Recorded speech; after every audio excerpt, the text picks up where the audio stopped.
Good morning, Scott here, known as Cantaloupe to some online, and I'm bringing a video to you on a subject that's interesting to me. It might be of interest to you or someone you know. And in this video, I have some good news. Actually, there's been a revelation as to the idea of premarital sex. Premarital sex, if you've heard this idea, it's whether or not it's a sin to have sex before marriage. And in certain Christian circles especially, it's been said throughout the years that no, it's not okay to do that. But the good news actually in this video is that it depends, and I'm going to describe what it depends on exactly. I need to clarify just a couple of points, a couple of terms, such as, how do you describe sin in a way that is agreeable and objectively accurate? So I want to talk about definitions, just as a little bit of background. It won't take long. Definitions. So when I say sin, I mean something that is harmful to the health and happiness of a person and or their community, not just today, but moving forward. Sometimes sin is not immediately realized. It's a delayed cost or a latent cost, if you're familiar with latency. It means that someone's going to pay for that, but not necessarily the sinner. And that's why it's so terrible. That's why it's described as being, wrong, and you should avoid it, because somebody's going to end up having to pay for it. It's not even usually the person who did it. So with that in mind, that's what sin is. Premarital sex. What is sex? I think you might think it's obvious. Maybe it's obvious to you, but some people think that it's not obvious. They think, is sex penetration? Is it vaginal penetration?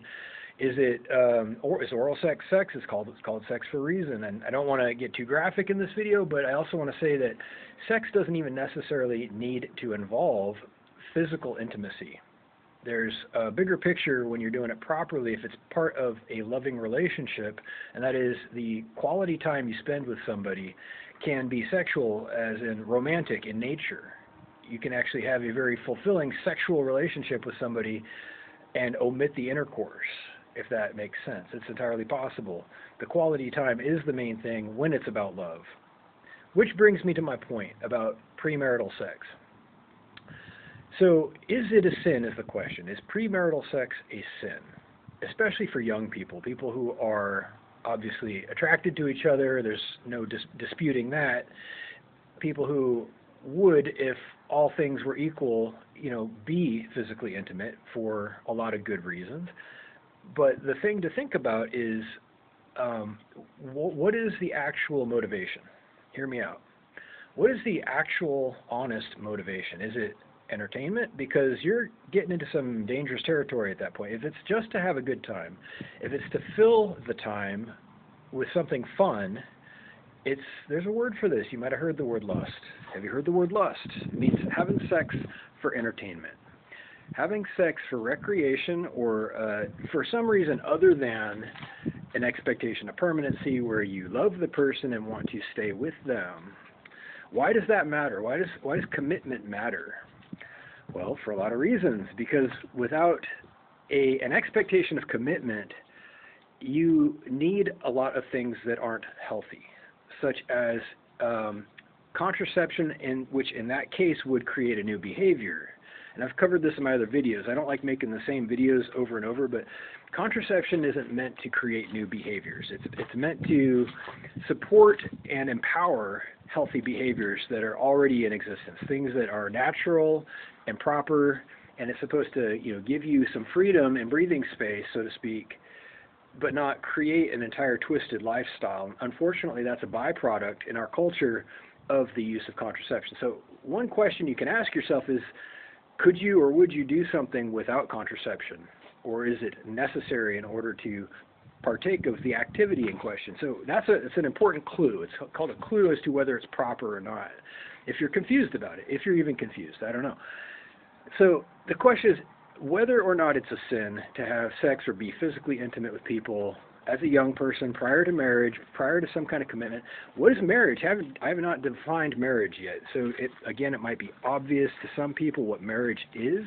In some cases it's obvious. You go to a courtroom or a church, you are married by an ordained minister or a judge, but sometimes there's a type of marriage called common law marriage, and this is equally valid, and it's when people have spent enough time together, they have pledged their vows, so to speak, and in every view they are married in a realistic sense, but they just have not made it official on some kind of public record. So common law marriage is a real thing.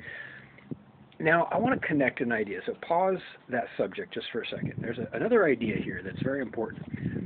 When you live with people, such as brothers and sisters, such as mother, father, grandparents, whoever, roommates even, business associates, if they are sharing a roof with you, I speak from personal experience that you do not necessarily want to have a physical, intimate relationship with people who are not your spouse for a lot of reasons. It gets very complicated very fast, and it mixes the arrangement that you already have with a relationship. And if you're not planning to stay with that person and the relationship fails, everything else fails. They say don't mix business and pleasure. And maybe you've heard that one. It's pretty good advice. There's people who will deliberately violate that advice. They'll say, oh, sure you can. And it depends on the business.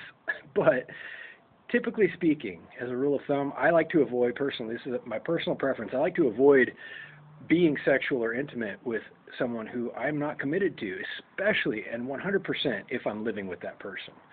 So that's just an aside. This is a slight digression, but it connects to the subject in that when it's proper, when it's not sinful, that is, to be intimate with somebody, it means that you have a plan to continue seeing that person. So that's really the proper question. To rephrase the question, do you plan on staying with this person? It kind of is that simple.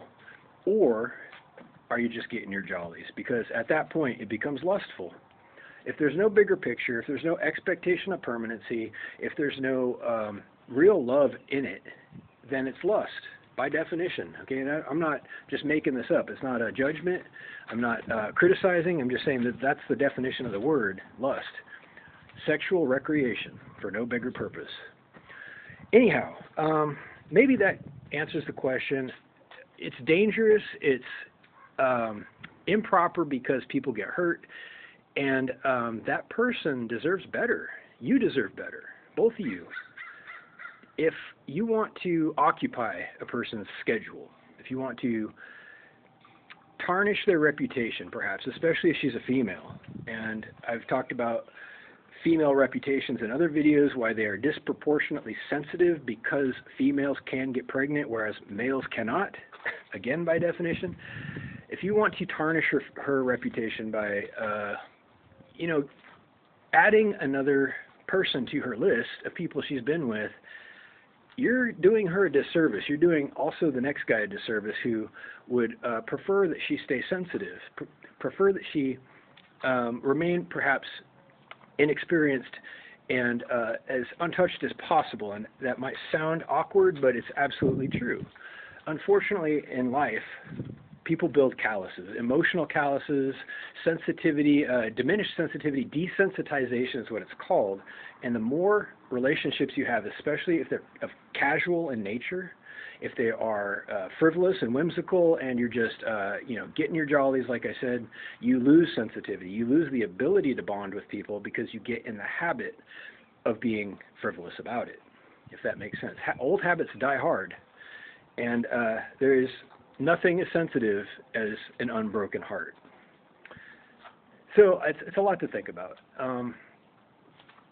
Last thing in conclusion, premarital sex is fine if you are expecting to someday perhaps get married, if it's a realistic expectation. That's my final answer on the subject.